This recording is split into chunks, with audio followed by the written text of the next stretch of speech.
Alrighty guys, this is a quite sad little start to the episode, whatever this may be.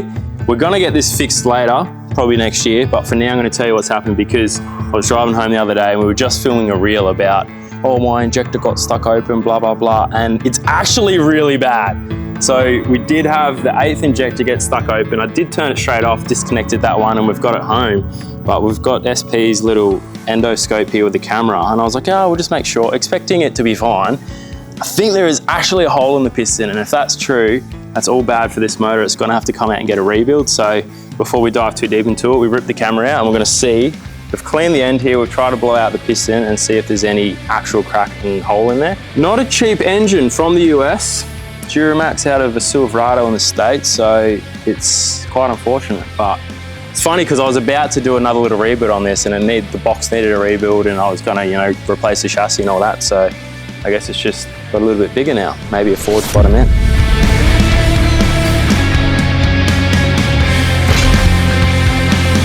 Yeah, as in better to like get in there. Not as in better as in it's good. All right. Oh, there's a hole. Sending the camera down. There's a hole. There's your injector hole. It gets very dark. Oh, this is way better now. We can see what's going on. Ready? I think that's a hole. Yeah. There's the crack. Yep.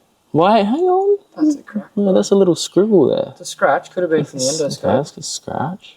I just hope I haven't cracked the block. Yeah, you've cleaned it out now. It doesn't look as hectic, but is that a hole? So guys, being a diesel, it was so dark in there, it was actually really hard to determine what was going on with the camera. So stay tuned for later in the episode when we do a compression check and see if this motor is actually toast. Guys, we're starting the motor today. We're firing this bad boy up. Nah, just joking. What we are doing though is a couple of things. Gonna build oil pressure, check cylinder pressures. But what we've done, just got a manual, well not a manual, they don't do them anymore, but electronic oil pressure gauge straight into the factory position. Throwing some cheap as oil in, so you just want your servo oil, got some home brand bloody Super Cheap Auto oil just to help get all the lubricants out, all the engine building assembly lube out. Hopefully we see like 50, 60 pound of pressure. There's no spark plugs in there, so it'll wind really fast, which is good, help build it quickly, and then go through and do a quick cylinder pressure check, find out if there's a couple that are fucked, and then pull the head off and fix it. Really should have done this before we've stripped the motor, but we got a bit excited. Anyway, see how we go.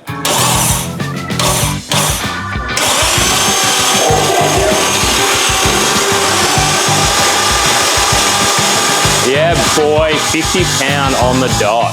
So a cylinder compression tester, we got one from SP Tools here, is essentially just a big pressure gauge, but what it does is it holds its pressure as it builds up. PSI for He's ChatGPT. We're gonna see what the baseline is, but all you're really looking for is balance. If they're all slightly under, but they're the same, that's all good.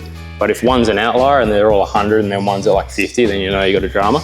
This will hold its pressure, even if we undo it all, so we can see it, write a reading down. Let's see what we got in cylinder one.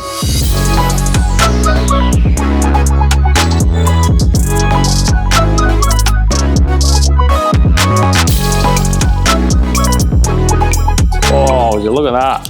180, 180, 175, 175, 175, 180. A couple at the start are a bit low, we might redo them. I don't know if they'll change at all, but they're all in the ballpark. Anywhere from like 130 to 180 is pretty much.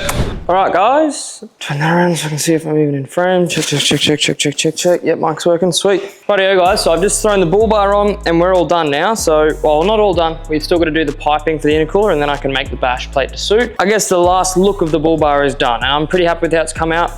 Number plate's gonna sit in there and I'll fill the rest with mesh. That way no like big rocks or sticks or anything when we're out bush are gonna come through the intercooler and ruin my day. Now we're gonna move on. I'm gonna move on to the tailgate because my good friend at Get Decked is going to do some sea-decking on the tailgate and I'm gonna put an inner skin in there so it can't get any dents. And that'll be, I don't even think you guys on YouTube have seen the tailgate. No, it got fixed. We're good. Yeah, so I'm gonna inner skin it, that way it can't get dinted anymore and then do some sea-deck on it to make a nice little, and that should be the final rendition of the tub. That'll be the final piece of the tub and it'll be all done, other than it not lining up. So let's move on to that.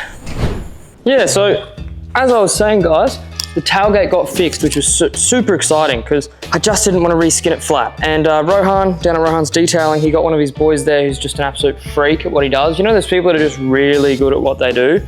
It's not like Summonat's Maguire's Hall spec, but it's so it's as good as it could get, guys. You really couldn't get much out of this tailgate.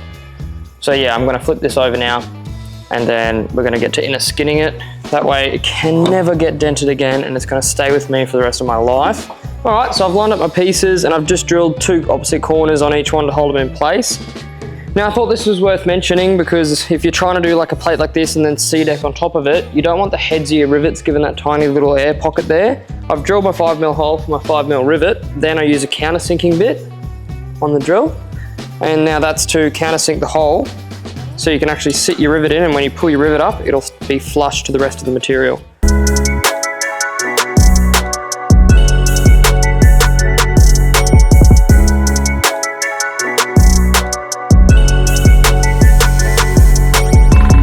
We got them countersunk now.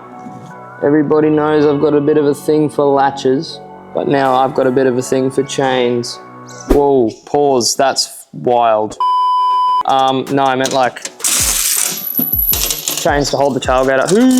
I don't have a thing for chains, but we're gonna use these latches, not these latches, these little hooks here, to run the chain to hold the tailgate, and then the C-deck will be put all around it and it's gonna look great.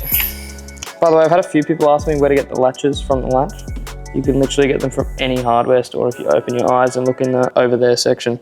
Pretty easy to find, but yeah, I'm gonna do that now. Alright guys, it's time to nerd out a little bit on some Haltech wiring, which I've used before on the drift car, and this is a product they sent out many moons ago actually, which was meant to go on a drift car, but now it's going in the GQ, and it is a dedicated harness for LSs. The guys at Haltech realized LSs are a super popular engine, and they invented the Rebel system, which is off the back of a Nexus. It's essentially an elite ECU, but also is kind of plugged in specifically for an LS motor to the point where nothing really needs to be cut or wired or changed. So real brief overview. I thought I'd show you this now on the bench before it goes in the car, and it's really hard to see, but behind your firewall, you've got all your connectors for the ECU, a couple of inputs and outputs if you want to use them. And then we've got the wideband sensor there. Coming out to the engine side, this is where your factory plugs, your GM plugs for like your knock sensors, your crank and cam sensors, and then they've supplied a bunch of pigtails, which are essentially these things. So you can, if you want to, use a Haltech sensor, which half of this will be, or it's an adapter to your GM one. So this is like for your oil pressure that goes into your GM sensor if you've got a factory motor, or into a Haltech one. So that's pretty cool as well. No wiring or cutting required. Same with your injectors. You've obviously got your 2 different styles, your EV1s or your EV6 style injectors, so they plug straight in as well. Another quick thing I want to mention is a couple of the outputs, normally a low kind of amperage, but they've got some high amperage outputs now, which I guess run through the ECU to the point where you don't need a relay, which is really good. So these are quite thick, heavy duty wires straight to your thermo fan. So instead of running the signal from the ECU to a relay, this goes directly to the fans. 25 amps on each. We've got 2 of them here. So each fan can be run independently at different temperatures to kick in on. So that's pretty cool there. And then same with the fuel pump on the firewall side, that goes straight to the back of the car. So I'm gonna start laying this in the car, and then we'll see what plugs and bits and pieces we need. So they're all sweet. Let's get in the car.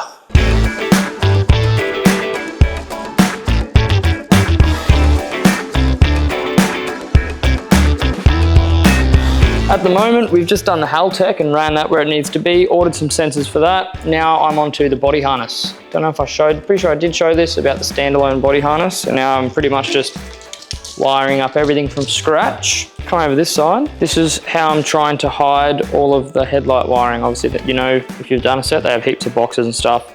I've taped them inside the guard. I'm gonna try and keep all the wiring neat and tidy and up in the guard, and that'll be the front.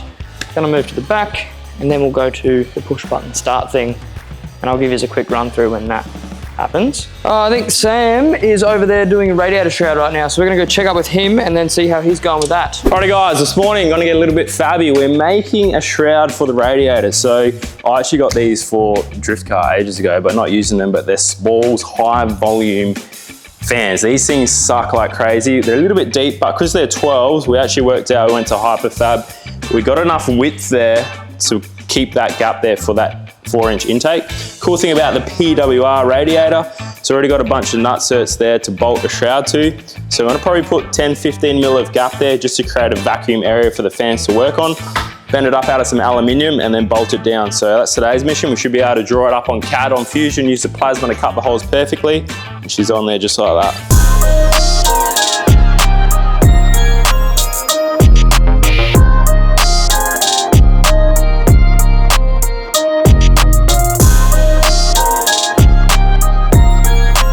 Now the plasma cutter came in super handy with this one. We all know how hard it is to cut a perfect circle, but the machine did it amazingly. I actually got this first go, which I was super proud of. We'll get it on the car, and that's fan sorted, ticked off the list. Alrighty guys, proud of my little shroud here I knocked up. We got it first go pretty much. I ran down to Ryan's and he bent it up for us in his bender. We're going to test fit it, and then both this shroud and that intake pipe will rip off and get powder coated black, but hopefully we've left enough gap in here, and if it's all fitting up good, should be a nice tight seal. Just wire up these fans to the harness and job done. Oh, it's in the way. Oh, look at it, eh? Look at the symmetry, cuz. He's not fucking bad, eh? Not fucking bad, cuz. Heaps of room. Alrighty guys, update on the Duramax. It has been a few hours. So what we did is let the cylinder dry out. We got some brake cleaner and pressure. Blew it out with compressed air with some brake cleaner to clean it up in there. And we sent the endoscope down again. And the piston looked all right this time. It looked like there wasn't a hole in the piston, but on the side of the bore, it looked like there was a tiny crack. Well, not really a crack, but you could see like coolant kind of in there. So then my new concern was, we've cracked the block, not the piston. The issue is with the endoscope, when it goes, it's such a long kind of hole in the shaft, you can't turn a corner when you get down there, so I couldn't get the camera sideways against like the skirt. So I've moved on to a compression test. Pulled out the compression tester here. Now, the other issue with this is being a diesel, you can't put on one of the threaded fittings like you would for a spark plug. So without Mitch here, I pretty much just need to hold my hand on the end here and see what we come up with. If we got a little bit of cylinder pressure, then it shouldn't be leaking its way out of, well, if there's a massive hole in the piston, there'd be none to begin with, or a small crack in the block. Oh, that just blew my hand back. Oh. Okay, there's definitely pressure. We're getting about 150 PSI. Now, I think on a Duramax, they're about 300 PSI of cylinder pressure. So if we're getting 150 and it's blowing my hand off, we might be all right, boys. That's all we're really getting. But that's a complete cylinder there. It looks okay. No holes in that one. Look, end of the day, I'm gonna get that injector exchange fixed, put back in, and we'll just run this thing and just see what happens. Then when the car's running again with the new injector, we can go and check for bubbles in the coolant, oil in the coolant, crankcase pressure, all of that. We've just got a lot on. Yeah, always. Alrighty guys, sorry it's been a little bit choppy this episode, but Mitch came the next morning and we did do another compression test the best we could, and it looks like there's enough cylinder pressure. The Duramax may not be dead, but stay tuned, I'll get the injectors fixed and we'll see how we're looking. Another thing I want to mention, 25th of October, I think, or this coming month, we're at the Bust Down Festival at Queensland Raceway. GQ Patrol on display, the XC on display, my drift car, we're doing drift demos. There's, what's the DJ? Hooligan Hefts Are playing, so it's going to be an outrageous event. Cars, drinks probably, DJ, a good time, and it's one of those events, if you ain't there and you miss out, you're going to be like, man, everyone went to that event but me. It's one of those. So it's a real quick side note. Thanks to the legends at the 4x4 Journal. Look who ended up in the magazine, your boy truly. New Zealand spread on the Hilux, pretty cool. Little 4-page write-up, so if you want one, you can just order them online. Go check it out, 4 Drive Journal. Legends. All right, we'll see you next week. We've got tons to do on the Patrol. We'll see you at that event.